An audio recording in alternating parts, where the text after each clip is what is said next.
I give so many interviews for the private job, but मुझे कोई नहीं private job मिला था। मैं बार बार बार रिजेक्ट हुआ था। उसके बाद मुझे बहुत गुस्सा आ रहा था। से नहीं होगा, मैं और कुछ ज़्यादा करना पड़ेगा। तो मैं सर्च करूँगा कि who is better to help me for crack not set. Then I search and I find TNC in social media, and then I join TNC combo pack.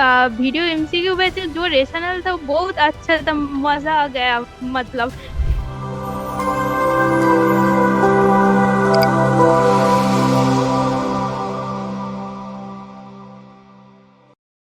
नमस्कार, एक बार फिर से सभी साथियों का हार्दिक स्वागत, अभिनंदन टीएनसी के इस ऑनलाइन प्लेटफॉर्म पे। Myself Bhoja Palariya, assistant nursing student Patna, एक बार फिर से इस इंटरव्यू सेशंस में आप सभी का हार्दिक स्वागत मैं करता हूं।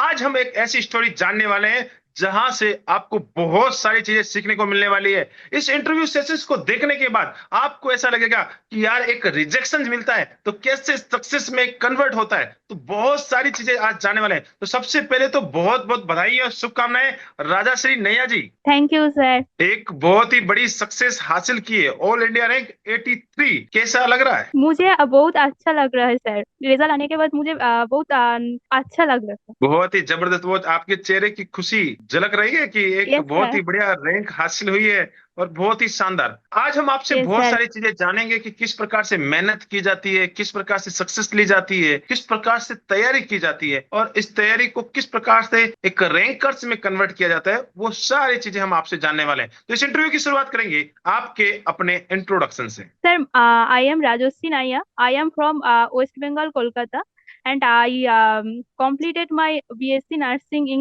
Government College of Nursing, ID and BG Hospital in Kolkata. My pass out year is 2023. Okay, 2023 और अभी 24 और कोलकाता के मेडिकल कॉलेज से आप पास आउट है। बहुत ही जबरदस्त। इस बार सारे रैंकर्स पे जो कब्जा है, शायद मुझे लगता है कोलकाता और गुजरात ने ही कर लिया है। बहुत ही बड़ी बात।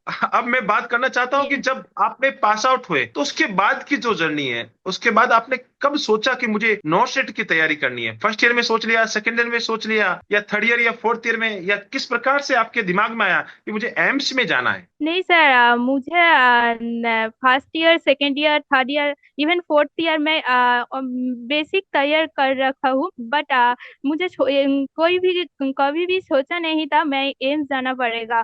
मैं ईयर में नहीं आया कभी जो नोट्स वगैरह कुछ होता था। मैं नहीं जानता था नोट्स सेट के बारे में। अब मैं इंटर्नशिप टाइम में मैं जानता था नोट सेट बारे में। तो कुछ नहीं सोचा था कि जो नोट सेट देना पड़ेगा, मैं खुद ही कभी देना पड़ेगा, मैं खुद दिलूंगी। तो after that pass out private job के लिए मैं तो यार करी हूँ मैं खुद को। बट मैं I give so many interview for the private job, but मुझे कोई नहीं प्राइवेट जॉब मिला था। मैं बार बार बार रिजेक्ट हुआ था। उसके बाद मुझे बहुत गुस्सा आ रहा था, जो कि उन्होंने मैं क्यों रिजेक्ट कर दिया। मैं गुस्सा आ रहा था बट बहुत डिप्रेस्ड हो रहा था कि मैं ओके, मैं थोड़ा सा यहाँ पे बीच में रोकना चाहूंगा। आपने नोट सेट के बारे में first year, second year, third year, fourth year में नहीं सोचा, इंटर्न तक भी आपने नहीं नहीं सोचा कि नोट सेट क्या होता है। उसके बाद आपने प्राइवेट का मूविंग किया कि मुझे प्राइवेट की ओर जाना चाहिए, और प्राइवेट की ओर यस पहला आपने वहां पे में गए तो प्राइवेट वालों ने बोला कि भैया आप जैसे बंदे की हमें जरूरत नहीं है, रिजेक्शन दे दिया, जाओ, तो हम यस आपको नहीं सर। लेने वाले। कि रिजेक्शन हुआ, गुस्सा आया, आपने यहाँ यस तक सर। मुझे स्टोरी बताई, मुझे जहां तक समझ में आ रही है, मैं क्योंकि साथ साथ स्टोरी कंक्लूड करते चल रहा हूँ। जब रिजेक्शन आया तो क्या क्या दिल पे लगी गहरी चोट कि यार क्या, मुझे तो मैंने नर्सिंग की है इतनी अच्छे से, इन प्राइवेट वालों को मुझे रिजेक्ट ही कर दिया। यस सर, तो मुझे बहुत गुस्सा आ रहा था, साथ साथ बहुत डिप्रेस लग रहा था जो मैं अभी क्या करूँ। इतना सारा प्राइवेट हॉस्पिटल मेरे को रिजेक्ट कर दिया, मैं अभी क्या करूँ। तो देन माइंड में आया था कि नॉट सेट वगैरह है, मैं वो एम्स जाने पड़ेगा। तो मैं then I select my aim for AIIMS. Then I start my journey for for NOTSET, and then I start my studying. Okay, ये कब की बात है? ये जैसे आपने बताया कि मैं पिछले साल, पिछले 2023 में आपने जस्ट पास आउट किया, तो ये प्राइवेट आपको कौन से महीने की बात है कि आपने रिजेक्ट कर दिया, आपको प्राइवेट हॉस्पिटल ने रिजेक्ट कर दिया कि जाओ भाई अब तुम्हें नहीं लेने वाले? Sir, I pass out in October 2023, and उसके बाद मैं प्राइवेट ट्राई कर लिया। देन मैं 2024 फेब्रुअरी मैं खुद ही डिसाइड कर लूंगा। मैं अभी कोई इंटरव्यू नहीं दूंगी for private hospital. I only studying for not set. Good, बहुत ही जबरदस्त बात बोली है और बहुत ही शानदार बात। भैया अब मैं प्राइवेट के लिए कोई इंटरव्यू नहीं दूंगी, इंटरव्यू दूंगी तो एम्स के लिए दूंगी, और इंटरव्यू वो सिलेक्शन होने के बाद बिल्कुल एक भोजराज सर को इंटरव्यू देने वाली हो, और वो इंटरव्यू आज हो रहा है। और आज हम यस बिल्कुल सर। एम्स वाले रिजेक्ट नहीं, एक्सेप्ट कर रहे हैं कि भैया जल्दी से जल्दी आइए और आपकी अपनी ज्वाइनिंग लीजिए। अब 20-20 हजार 30 हजार की नौकरी नहीं, 80 हजार की नौकरी आपको करनी है। बहुत ही बड़ी बात, बहुत ही शानदार बात बोली। फिर आपने क्या सोचा, कैसे प्लानिंग बनाई कि यार मुझे अब पढ़ना तो पड़ेगा, मुझे निकालना तो पड़ेगा? क्या प्लानिंग रही, कैसे दिमाग लगाया कि मुझे क्या करना चाहिए, अब मुझे कौन सा इंस्टीट्यूट चूज करना चाहिए, मुझे कैसे तैयारी करनी चाहिए? मैं firstly my I am starting my studies with my basic book जो मैं 4 इयर्स के पढ़ रखा था। बट मैं सोचा था इससे नहीं होगा, मैं और कुछ ज्यादा करना पड़ेगा। तो मैं सर्च करूंगा जी who is better to help me for crack not set. Then I search and I find TNC in social media, and then I joined TNC combo pack, and very उसके गुड, वेरी साथ good, मैं बहुत ही बढ़िया। आपने planning बनाई, ये सबसे बड़ी बात है। इस इंटरव्यू में सबसे जितने भी बच्चे हैं ना इस इंटरव्यू को देखेंगे ना, तो उस बच्चों को मैं बताना चाहता हूँ, कोई भी सक्सेस लेने के लिए सबसे पहले आपके दिमाग में एक प्लानिंग होना जरूरी है कि प्लानिंग कहाँ से कैसे एग्जीक्यूट करेंगे। तो आपने प्लानिंग बनाई कि यार इन 4 साल की बुक्स है, इनको तो मुझे पढ़ना ही है, इनको तो ये तो मेरा बेसिक है, इस बेसिक के साथ मुझे कुछ एडवांस करना पड़ेगा। और एडवांस करने के लिए आपने सर्चिंग किया कि भैया एक रिसर्च लगाया खुद को कि मुझे कौन सा इंस्टीट्यूट ज्वाइन करना चाहिए, और आपने टीएनसी को सिलेक्ट किया। और क्योंकि सबसे ज्यादा रैंकर्स यहीं से बनते हैं, तो आपने टीएनसी को सिलेक्ट किया, और टीएनसी के combo plan, theory course, video MCQ बेच और टेस्ट सीरीज वाला, तीनों चीजें कॉम्बो में मिलती है, उसको ज्वाइन किया। उसके बाद क्या शुरुआत कैसे की कि हाँ मुझे अब पढ़ना है, थ्योरी स्टार्ट पढ़ना आपने शुरू की, थ्योरी से कैसे आगे बढ़े वो बताएं। मैं थियो every day I am studying theory. But मैं every day I done test जो TNC टेस्ट सीरीज में था। तो मैं पहली रैंक आया था 3000 के ऊपर आया था मेरे रैंक सर। एंड उसके बाद मुझे बहुत दुख आ रहा था, मैं कभी क्रैक नहीं कर पाऊंगी कि TNC कि मैं नॉट सेट। देन सोचा था कि और ज्यादा मेहनत कर दूंगी तो कुछ तो होगा मेरे लिए।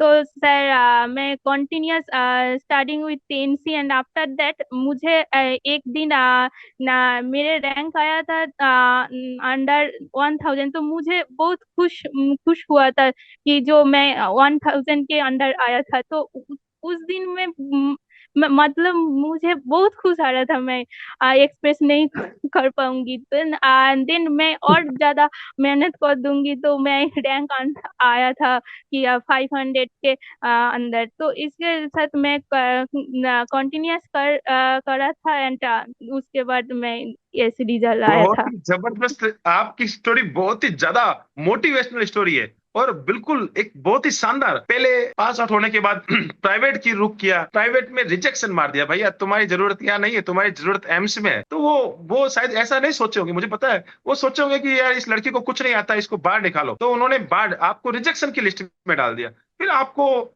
एक डिफेंस मैकेनिज्म होती है ना कि भाई मुझे यहां से रिजेक्ट कर दिया तो मुझे कुछ बड़ा करना है। आपने एक बहुत ही बड़ा प्लीज। सब्लिमेशन इंस्टीट्यूट है वो जो डिफेंस है वो यूज की कि भाई यार अपना गुस्से को एक पॉजिटिव एनर्जी में चेंज करते हैं, और वो आपने किया। फिर आपने सोचा मुझे कौन सा इंस्टीट्यूट, आपने टीएनसी को सेलेक्ट किया, टीएनसी के कॉम्बो प्लान को सिलेक्ट किया, और कॉम्बो के साथ थ्योरी आपने पढ़ना शुरू किया। धीरे धीरे थ्योरी के अलोंग विथ आपने पहला टेस्ट दिया था तो 3,000 रैंक आई, बड़ा गुस्सा आया होगा नोट्स टीएनसी वालों पे ये। यार मुझे कहाँ कहाँ से क्वेश्चन उठा लाते हैं यार, मैं तो पहले से ही रिजेक्ट हूँ, और यहाँ पे भी मुझे रिजेक्शन का फेल पहला सामना करना। फिर आपने अच्छे से तैयारी की और बहुत ही ज्यादा। अब मैं यहाँ से जब होता है ना डीमोटिवेशन आता है, बार बार बार बार, कहीं ना ऐसा होता है कि पढ़ रहे हैं, थ्योरी भी पढ़ रहे हैं, लेकिन एक डीमोटिवेशन आता है। उस डीमोटिवेशन को कैसे कवर अप किया? क्योंकि बच्चे ना गिव अप कर लेते हैं, हार जाते हैं, थोड़ा सा रैंक पीछे है, जैसे आपका भी रैंक पीछे है, आपने तो अपने आप को एनर्जी को कन्वर्ट किया, कैसे डीमोटिवेशन को मोटिवेशन में लेके आते थे? सर मैं बोलना चाहती हूँ कि मैं एक एक दिन के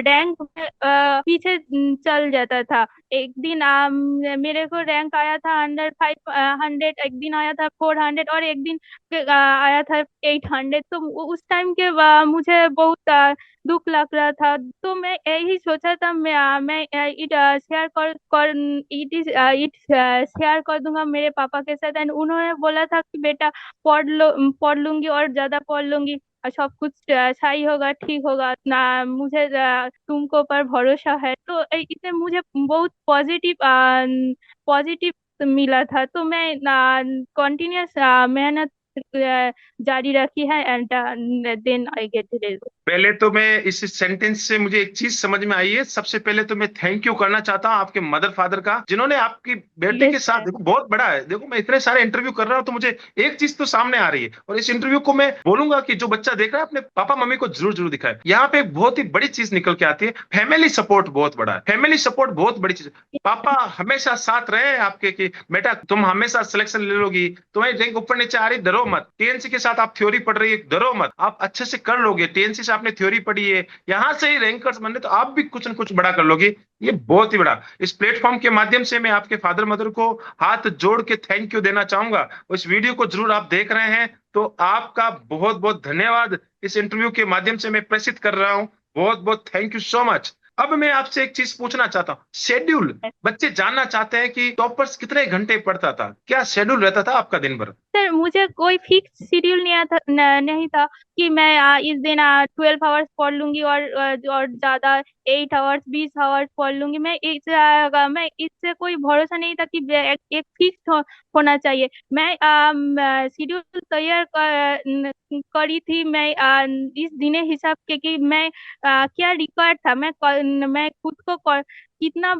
पढ़ पाता था, जो जिससे मैं ग्रोथ कंटिन्यू होगा। तो मैं ऐसे एक शेड्यूल बनाया था मैं खुद के लिए। तो मैं मॉर्निंग टाइम में मैं थ्योरी पढ़ लूंगी, क्योंकि उस टाइम पे एनवायरनमेंट बहुत काम एंड कूल कूल था। तो मैं थ्योरी भी चूज किया था। एंड उसके बाद आप 10 AM to 12 PM मैं ओविजय सर का जो क्लास वीडियो क्लास था, मैं उस क्लास लूंगी। एंड उसके बाद खाना खाने के बाद मैं 3 PM से 10 PM मैं सिर्फ MCQ प्रैक्टिस कर लूंगी। एवं जो भी गलत होगा उसके लिए मैं सर्च करूंगी उस 3 PM to 10 PM। एंड उसके बाद मैं 10 PM के रात को डिनर के बाद मैं जो जो भी सारा दिन में करा था, मैं उसका एक क्विक रिवीजन दूंगी। था मैं डेली सीटी। बहुत ही शानदार बात बताइए कि सबसे पहले अपने आप को टाइम डिवाइडेशन किया है आपने, हर एक शेड्यूल बनाया, फिक्स शेड्यूल रखा है आपने, किस समय आपको थ्योरी पढ़नी है, थ्योरी आपने मॉर्निंग टाइम दिया, उसके बाद एमसीक्यू, उसके बाद अवधेश सर की जो लगातार क्लासें वीडियो एमसीक्यू बैच के अंदर हो रही थी वो, और साथ ही साथ जितने भी जो फैकल्टीज मेंबर्स हैं उनकी क्लासेस आप लोगों ने कंटिन्यूसली देखी है, और रात को आपने एक क्विक रिवीजन दिया। अब मैं एक चीज और पूछ लेता हूँ बच्चों को यहाँ आपसे जानने की, आपने टीएनसी का वीडियो एमसीक्यू भी लिया, आपने यूट्यूब पे भी अवधेश सर की क्लासेस देखी होगी, तो कोई फर्क लगा या क्वालिटी कंटेंट सेम ही है?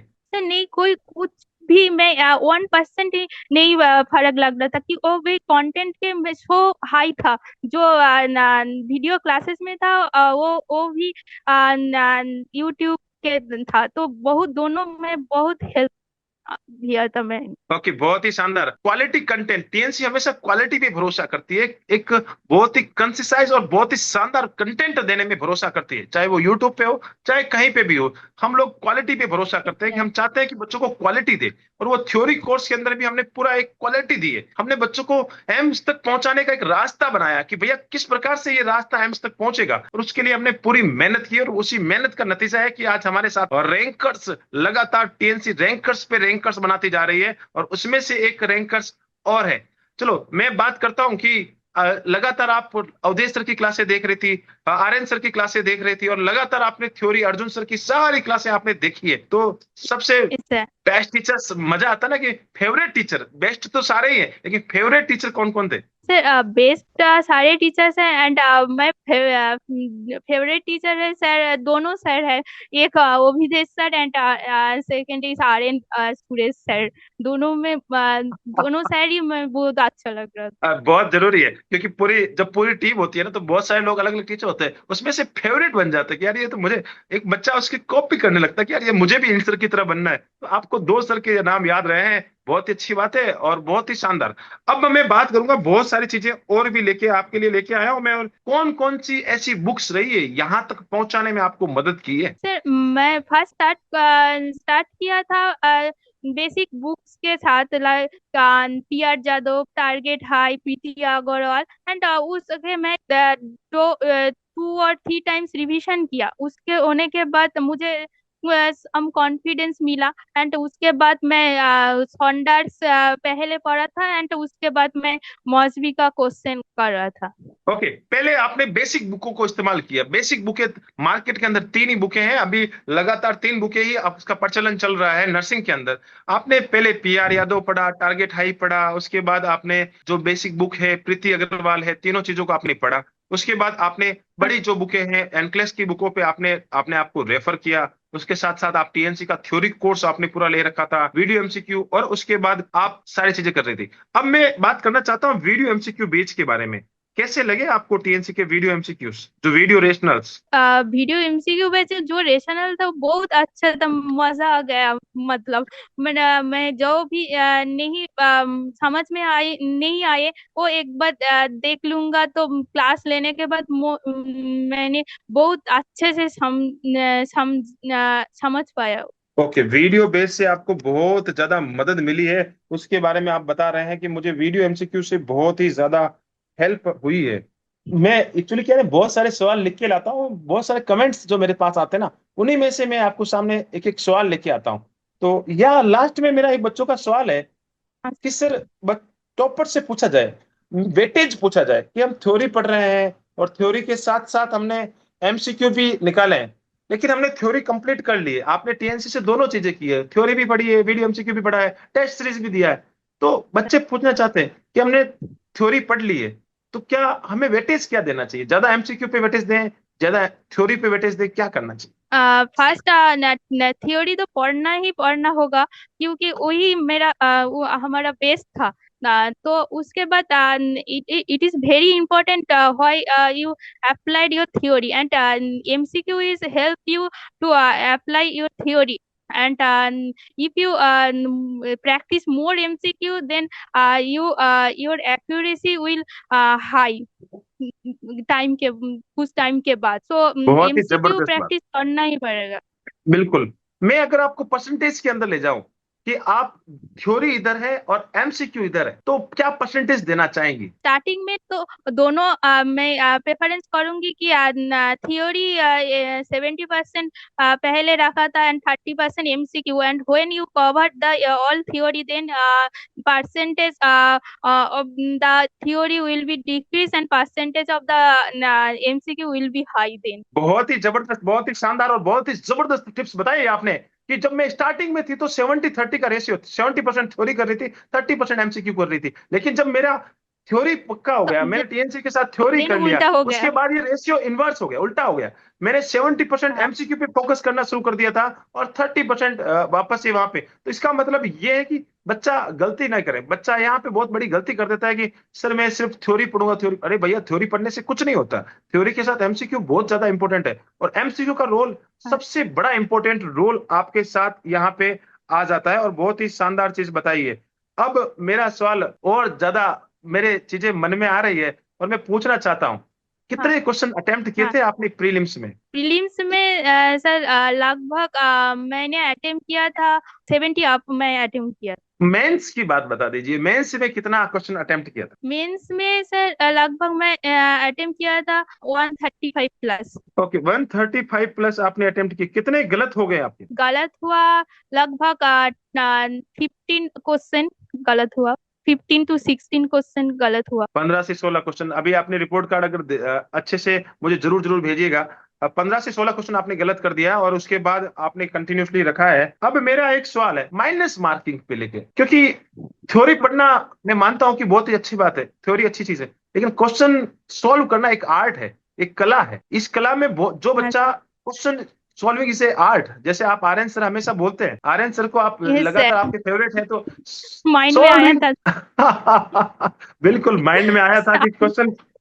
हाँ हाँ, बताइए। सर आपने ये बोला ना कि यार एमसीक्यू इज एन आर्ट, तो आर्यन सुरेश सर वही बोलना था कि MCQ is an art, MCQ practice is an art. बिल्कुल बिल्कुल, वो सुरेश सर का फेवरेट डायलॉग है कि question talent is the better, अलग चीज है, टैलेंट एक अलग है, टैलेंट हो सकता है लेकिन टैलेंट को सही जगह पे इस्तेमाल करना बहुत ही बड़ी बात है। Question solving is a art, हर किसी से ये आर्ट नहीं आती है और ये प्रैक्टिस से आती है। जितनी ज्यादा प्रैक्टिस करोगे उतना ज्यादा आपको परफेक्टनेस मिलेगी। माइनस मार्किंग को कैसे कंट्रोल करें? स्टार्टिंग में बहुत ज्यादा माइनस मार्किंग आया था। 30, 40, 45, 47 माइनस मार्किंग आया था। उसके बाद मैं उस चीजों पे काम किया था जे कौन कौन टॉपिक में और कौन कौन चैप्टर में बहुत माइनस मार्किंग आया था। तो मैं उस टॉपिक को और चैप्टर को अच्छे से रिवाइज करेगा। तो उसके बाद माइनस मार्किंग कुछ कम हुआ था। एंड मैंने की लगा था मैंने को लगा था कि मैं जो भी एक्यूरेसी जो बोला, मैं जो लगा था कि यही सही सही होगा, तो मैं उसी अटेम्प्ट किया। एंड दोनों में सही होगा तो उसी अटेम्प्ट किया। बट मैं वही नहीं अटेम्प्ट किया जो जो कुछ नहीं आता था, तो मैंने कभी भी तुक्का नहीं दिया। ओके, हिंदी आपकी अच्छी हो गई है। ओके, वेस्ट बंगाल वालों के और साउथ वालों की थोड़ी सी हिंदी का प्रॉब्लम रहता है, तो इतनी अच्छी हिंदी कहाँ से आ गई? पिछले 1 साल में मैं कोई भी एक लाइन हिंदी नहीं बोल पाए। समझ में आया था मूवी देखने के बाद, बट बोलने में बहुत दिक्कत आती थी। बट लगातार वीडियो एमसीक्यू क्लास लेने के बाद, लगातार आर्यन सर के क्लास लेने के बाद, लगातार ओविदेश सर का एडवांस सीरीज क्लास लेने के बाद मुझे नींद में ही वही आती थी जो सर ने बोला था। तो इसलिए मैं हो गया था। बिल्कुल, बहुत ही जबरदस्त बात। आपने टीएनसी के साथ साथ पूरा हिंदी कोर्स भी कर लिया है, जो क्योंकि हम लोग हिंदी के पूरे जो होते हैं ना, इंग्लिश शब्द को भी हिंदी समझ में, हम हिंदी में समझाते हैं कि यार ऐसा होगा, एक बिल्कुल बेसिक करके उसको इजी, लैंग्वेज को इजी करके सिखाते हैं। तो आप वहां से भी अच्छे से लर्न करके, बहुत ही शानदार बात। लास्ट में मेरा एक सवाल आपके लिए, बहुत ही जबरदस्त सवाल, एम सिनेरियो पूछेगा, तो डर नहीं लगा कि यार ये सिनेरियो सिनेरियो सिनेरियो, कि ये डर खत्म कैसे कर लिया? सर जब यही एम्स नोटिफिकेशन जारी किया था, मैं उस